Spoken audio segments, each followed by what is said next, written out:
दिगंबरा दिगंबरा श्रीपाद वल्लभ दिगंबरा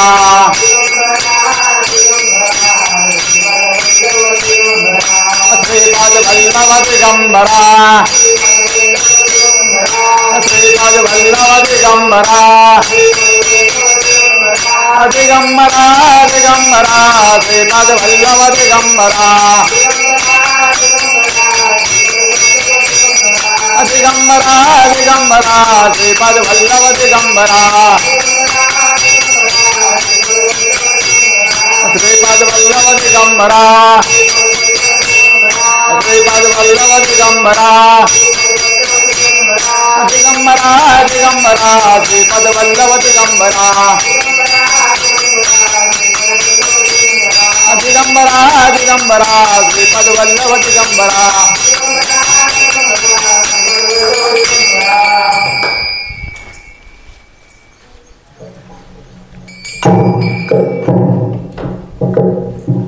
आज पौर्णिमा, या पौर्णिमेच्या निमित्ताने आपण सर्वजण या दत्त महाराजांच्या दरबारामध्ये एकत्रित जमलेलो आहोत. आपण दर गुरुवार दर पौर्णिमेच्या माध्यमातून या सायमाळ दत्त महाराजांच्या दरबारामध्ये येता, पण कशासाठी येता हे आपण कधी समजून घेतलंय का मौलींनो? कारण की परमेश्वराच्या दरबारामध्ये गेल्याच्या नंतर हा परमेश्वराने आपल्याला माणसाचा जन्म दिलेला आहे ना, हा माणसाच्या जन्माचा उद्धार करून घेण्यासाठी आपण महाराजांच्या दरबारामध्ये येत असतो. हे सर्वप्रथम समजून घ्या. या दरबारात आल्याच्या नंतर त्या परमेश्वराच्या चरणी मनाच्या अंतःकरणापासून नतमस्तक होतो. त्या परमेश्वराचं नामस्मरण करतो, भक्ती करतो, निस्वार्थ सेवेने त्याच्या चरणाशी समर्पित होतो, त्याची आघात भक्ती करतो.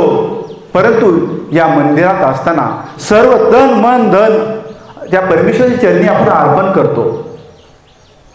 परंतु या ठिकाणून आपण बाहेर गेल्याच्या नंतर आपल्या बाह्य जीवनामध्ये प्रपंचामध्ये असताना ज्याप्रमाणे आपण ज्या मंदिरामध्ये गेल्यानंतर आपलं तन मन हे सर्व त्या परमेश्वराची चरणाशी समर्पण करतो, तो भाव ती भक्तिमय वातावरण निर्माण करतो. परंतु आपण या बाह्य जीवनामध्ये गेल्यानंतर प्रपंच करत असताना ती अवस्था आपण पाळतो का? आपण बाहेर गेल्याच्या नंतर आपल्याला एखाद्या द्वेषाने पाहतो, कुणाची निंदा करतो, आपण एखाद्याचं भगवत नाही, निंदा करतो. लक्षात घ्या, हे सूत्र आहे. ज्यावेळेस आपण दुसऱ्याचं चांगलं पाहू ना, त्यावेळेस आपलं चांगलं होणार आहे. आपण बाह्य जीवनामध्ये सुद्धा आपण सकारात्मक ऊर्जा आपल्यामध्ये निर्माण केली पाहिजे, आचरण केलं पाहिजे. ज्यावेळेस या दत्त महाराजांच्या सानिध्यात तुम्ही असणार आहे, जे भक्त आहेत ते बाह्य जीवनामध्ये सकारात्मक ऊर्जा त्यांना परमेश्वर बुद्धी देणार आहे. पण त्याचं आपण तंतोतंत पालन केलं पाहिजे आणि बाह्य जीवनामध्ये ते आचरणात आणलं पाहिजे. त्यावेळेस खरा परमेश्वर तुमचं कल्याण केल्याशिवाय राहणार नाही. दुसऱ्याचं चांगलं पहा, विचार चांगले ठेवा, नीतिमत्ता चांगली ठेवा. आणि या अशा केल्याने आपले परमेश्वरचं बी कल्याण केल्याशिवाय राहणार नाही. कोण काय करतंय याचा विचार करू नका. जे आपल्याला करायचंय, आपण ज्या महाराजांच्या सानिध्यात आहोत, तो परमेश्वर आपल्याला बुद्धी देणार आहे आणि ती सकारात्मकता असणार आहे त्यामध्ये. आणि ते तुम्ही कधी या दत्त महाराजांच्या सानिध्यात असणारे लोक आहेत ना, कधी वाया जात नाही. कारण त्यांचे विचार, त्यांचे आचार हे सकारात्मक असतात. परमेश्वर काही ते त्यांच्या अंगी सत्वगुण असतात. आपल्या अंगी सत्व, तम आणि रज हे 3 गुण परमेश्वराने दिलेले आहेत. आणि ह्या महाराजांच्या सानिध्यात असणारी जी भक्त आहेत ना, ते सत्वगुणाशी निगडीत असतात. त्यांच्या मनाची शुद्धता असते, त्यांचं ज्ञान असते, शांतता असते. हे गुण त्यांच्या आचरणात येत असतात. ह्या माध्यमातून समजून घ्या. कारण की हे दत्त महाराज आहेत ना, त्रिगुणातीत आहेत. सत्व आणि रज आणि तम या 3 गुणावर मात करणारी शक्ती आहे, हे समजून घ्या. आपण परमेश्वराच्या दरबारामध्ये जातो, त्या ठिकाणी गेल्याच्या नंतर परमेश्वराच्या चरणाशी नतमस्तक होतो, त्याची भक्ती करतो आणि त्याचं नामस्मरण करतो परमेश्वराचं. आणि एका दुसऱ्या बाजूला आपण त्याच मुखाने तमोगुणी अन्न शरीरामध्ये घेऊन विकार भरतो, तमोगुणी अन्न घेऊन शरीरामध्ये विकार भरतो आणि विकार भरल्याच्या नंतर त्यामुळे त्यांचं विकार भरल्यामुळे त्या काय होतं, त्यांचं शरीर हे तमोगुणी बनतं. तमोगुणी बनतं म्हणजे तमोगुण म्हणजे काय हे समजून घ्या. सर्वप्रथम आळस, क्रोध, वासना, दुःख या सर्वांनी तो पिडला जातो. आणि दत्तगुरूंचं एक सूत्र आहे, शुद्ध मन शुद्ध देह. हे दत्तगुरूंचं एक सूत्र आहे, समजून घ्या. त्या त्या माणूस म्हणतो मी परमेश्वरच्या दरबारात जातो, पण माझ्या परमेश्वरची भक्ती करतो, नामस्मरण करतो, तरी माझ्या जीवनामध्ये मला त्रास काही कमी होत नाही. माऊलींनो, हे लक्षात घ्या, भक्ती आणि विकार हे दोन विरुद्ध दिशेचे रथ आहेत. एका भक्तीच्या रथातून निर्माण होते चैतन्यमयता, दुसऱ्या बाजूने निर्माण होतं विकार. हा विकार आपल्या अंगात विकार निर्माण झाल्याच्यामुळे आपलं जीवन दुःखी होतं, ग्रासलं जातं. आपण म्हणतो, आपल्याला जाणवत असतं की आपण काय म्हणतो की मी परमेश्वराची भक्ती करतोय, नामस्मरण करतोय, तरी मला पण माझ्या जीवनात शांतता नाही. मी परमेश्वराची उपासना करत आहे, पण मला परमेश्वराचा आशीर्वाद लाभल्यासारखा वाटत नाही आणि मी परमेश्वराची नामस्मरण करत आहे सतत, तरी मन सतत अशांत आहे. असं का माऊलींनो? कारण तुम्ही भक्ती आणि विकाराच्या दोन्ही वाटेवर चालता. एकाच वेळी भक्ती आणि विकाराच्या दोन्ही वाटेवर चालता, त्यामुळे भक्तीचा रस्ता हा धूसर होतो आणि गुरुकृपेचा प्रवाह अडथळतो. ही आपली चूक होते. असं का होतं हे लक्षात घ्या, हे समजून घ्या माध्यमातून. कारण की एकाच वेळी आपण दोन्ही रस्त्यावर चालतो, परमेश्वराची भक्तीसुद्धा करतो आणि विकारसुद्धा आपल्या बरोबर घेऊन त्या परमेश्वराच्या वाटेवर चालल्याच्या नंतर त्या भक्तीचा रस्ता हा धूसर बनत जातो आणि हा गुरुकृपेचा प्रभाव अडथळतो. हे समजून ह्या माध्यमातून समजून घेतलं पाहिजे आपण. आणि आपण या ठिकाणी समजून घेतल्याच्या नंतर हा प्रवाह अडथळतो, पण असंच का हे समजून घ्या. कारण या ठिकाणी आपण या परमेश्वराशी हा दत्त महाराज कसा आहे, दत्तकृपा कशी आहे हे समजून घ्या. चैतन्यमय लहरींचा झरा आहे हा परमेश्वर. दत्त महाराज हा चैतन्यमय लहरींचा झरा आहे आणि त्या लहरीपर्यंत पोहोचण्यासाठी आपल्या जवळ हवे असतात मनाची शुद्धता, सात्विकता आणि संपूर्ण समर्पण. आणि मांसाहार हा असतो तमोगुणांचा द्वार. मांसाहार काय आहे? तमोगुणांचा द्वार आहे. आणि दत्तभक्ती ही परमेश्वरी जोडलेली नळी आहे. मग माऊलींनो, तुम्हीच ठरवा, अंधाराच्या दाराशी दिवा लावून प्रकाश मिळतो का? आपण अंधाराच्या दारावर दिवा लावला तर प्रकाश मिळणार आहे का? त्यासाठी दत्त महाराजांची कृपा तुमच्यावर कशी होईल? आपलं मनाचं परमेश्वराची भक्ती करा, नामस्मरण करा. परमेश्वर तुमच्यावर कृपा केल्याशिवाय राहणार नाही. पण आपण भक्तीसुद्धा करतो आणि मांसाहारसुद्धा करतो. त्यामुळं ह्या वाटा आहेत ना, ह्या वाटा अडथळतात, अडचणीने भरतात. एका वेळेस आपण दोन्ही वाटेवर चालल्यानंतर अडथळा निर्माण होतो.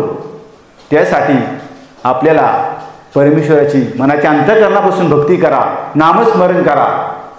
आणि परमेश्वराची तुमच्या कृपा जर व्हावी असे वाटत असेल ना, तर सर्वप्रथम तुमचं शरीर शुद्ध करा, मन शुद्ध करा, अन्न सात्विक करा. जेवढा सात्विकपणा जास्त तेवढं गुरुकृपेचं सामर्थ्य जास्त. हे समजून घ्या. ह्या माध्यमातून आपण सात्विक अन्न घेतल्यानंतर त्या सात्विक गुरुकृपेचा प्रवाहाचं सामर्थ्य वाढणार आहे. आणि गुरूंची कृपा तुमच्यावर झाल्यावर शिवाय कदापि राहणार नाही. फक्त आपल्या जीवनामध्ये आचरणात आपण शुद्ध शाकाहार झालं पाहिजे. कारण जीवन हे अडचणींनी भरलेलं आहे. अडचणी हे येतच राहणार आहेत, जातच राहणार आहेत. परंतु ज्यावेळेस आपण या दत्त महाराजांच्या सानिध्यात असतो ना, कारण की अडचणी निर्माण करणारा तोच आहे आणि निवारण बी करणारा तोच आहे. त्यामुळे आपण त्याची भक्ती करा, नामस्मरण करा, शुद्ध शाकाहार व्हा.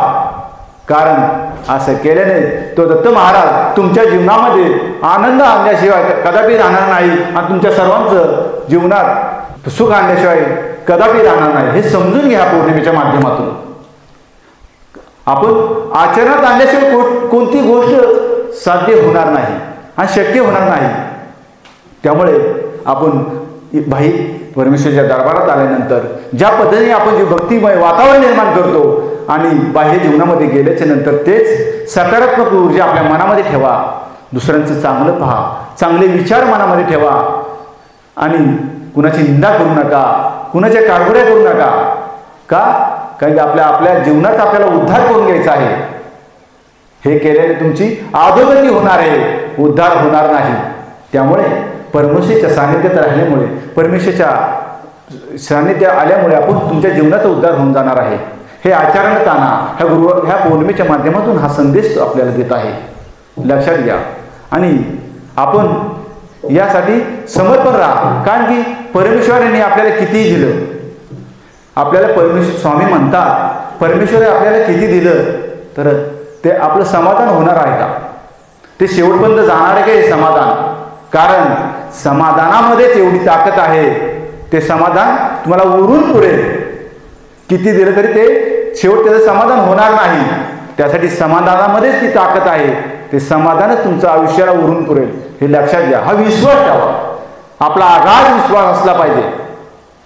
नुसतं मला करू नका. आपण दान धर्म केला पाहिजे, दीनदुबळ्यांची सेवा केली पाहिजे. यामध्ये आपला जीवनात या माध्यमातून आपल्या जीवनाचा उद्धार होणार आहे. ह्या माध्यमातून आपल्या जीवनाचा उद्धार होणार आहे. हे लक्षात घ्या. आणि आपल्या श्री क्षेत्र दत्त मंदिर सायमाळ या ठिकाणी त्रिकाळ यज्ञ दत्तगुरु माऊली महान ज्ञान भक्ती शक्ती देतात वरदान या श्रींच्या सेवेसाठी एक विनम्र आव्हान दत्त महाराजांच्या मुख्य गाभारांचे काम चालू आहे. तीन मुखी दत्त महाराजांचे प्रभाव आणि एकमुखी दत्त महाराजांची देवारा याचं काम चालू आहे. आपला या पवित्र कार्याला भक्ताचा मोठा आधार ठरेल. आपला लहानसा हातभार या सेवेसाठी लागो. अनमोल असे भाग्य प्राप्त करून घ्यावे. श्रींच्या सेवेसाठी दिलेली ही दानरूपी हातभार आपल्याला कुटुंबाचे कल्याण करो हीच दत्तचरणी प्रार्थना. देवासाठी दिले दान, दिला तुझं दान, होईल जीवन सुखी आणि धन्य प्राण. पवित्र कार्यात तुझा हातभार, श्रींची कृपा राहो अखंड. या परमेश्वराचे आपल्या आता गाभाऱ्याचं काम चालू आहे. कसं असतं म्हणजे परमेश्वराला देणे आपण इतकंच मोठे नाही, परमेश्वराला दान देणे आपण इतकंच मोठे नाही, परंतु त्या माध्यमातून या परमेश्वराची सेवा करण्याची संधी आपल्याला मिळत आहे. त्या संधीचं आपण सोनं करून घेतलं पाहिजे. ज्या पद्धतीने आपल्याला दान करता येईल, दान धर्म करता येईल ते आपण केलं पाहिजे. आणि या माध्यमातून आपलं जीवनाचं सार्थक केलं पाहिजे. पुन्हा भाविकांना बळजुबरी नाही, फोर्स नाही, मनाच्या अंतःकरणापासून मिळेल ते दान स्वीकारलं जाईल. तुम्हाला दान देणं हे कुणाच्यावर सक्ती नाही, हे सर्वप्रथम लक्षात घ्या. ते दत्त महाराज या ठिकाणी बसलेले आहेत, ते करूनच घेणार आहेत. त्याचं काम चालूच आहे. आणि दत्तजयंती अगोदर या ठिकाणी ते सर्व प्रभाव देवारा त्या दत्त महाराजांच्या त्या ठिकाणी स्थापन होणार आहे. परमेश्वर ते सर्व आपापल्या पद्धतीने करून घेणार आहे. दत्त महाराजांना त्याची काळजी असते. आपण फक्त माध्यम आहोत. कुणाच्या माध्यमातून कुणाची सेवा करून घेणे तो सुचवणार आहे. परमेश्वरच ते सर्व करून घेणार आहे. आपण फक्त निमित्त आहोत हे समजून घ्या. आपली येणारी पौर्णिमा, पुढे येणारी पौर्णिमा तारीख आहे 6/10/2025 वार सोमवार कोजागिरी पौर्णिमा आहे. पौर्णिमेची तारीख आहे 6/10/2025 वार सोमवार कोजागिरी पौर्णिमा आहे. तर सर्व ऐकण्याची नोंद घ्यावी. आज खग्रास चंद्रग्रहण आहे. खग्रास चंद्रग्रहण आहे. हे ग्रहण संपूर्ण भारतामध्ये दिसते. ग्रहण 9:57 आणि ग्रहण मध्य रात्री 11:43 आणि ग्रहण मोक्ष उत्तर रात्री 1:47. हा ग्रहण कालावधी पूर्ण 3 तास 30 मिनिट आहे. दुपारी 12:37 पासून हे ग्रहण मोक्षपर्यंत वेळ पाळावे. वेदकाळात स्नान, देवपूजा, नित्यकर्मे, जप जाप, श्राद्ध ही कर्मे करता येते, परंतु वेद काळामध्ये भोजन बंद करावे. आजारी, वृद्ध, बाल व गर्भवती स्त्रियांनी सायंकाळी 5:15 पासून ग्रहण मोक्षपर्यंत हे वेद पाळावे. या पुण्यकाळ व पर्वकाळ ग्रहण स्पर्शापासून मोक्षापर्यंत पाळावे. राशींचे ग्रहण फल म्हणजे जे शुभ फल आहे कोणत्या राशींना आहे? मेष राशी, वृषभ राशी, कन्या राशी आणि धनु राशी यांना शुभ फल आहे. मिश्र फल मिथुन राशी, सिंह राशी, तुळ राशी आणि मकर राशी. अनिष्ट फल कर्क राशी, वृश्चिक राशी, कुंभ आणि मीन या राशींना आहे. पण ज्या राशींना अनिष्ट फल आहे त्यांनी व गर्भवती स्त्रियांनी हे ग्रहण पाहू नये. हे समजून घ्या. या माध्यमातून हे समजून घ्या. Digambara Digambara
Thank you.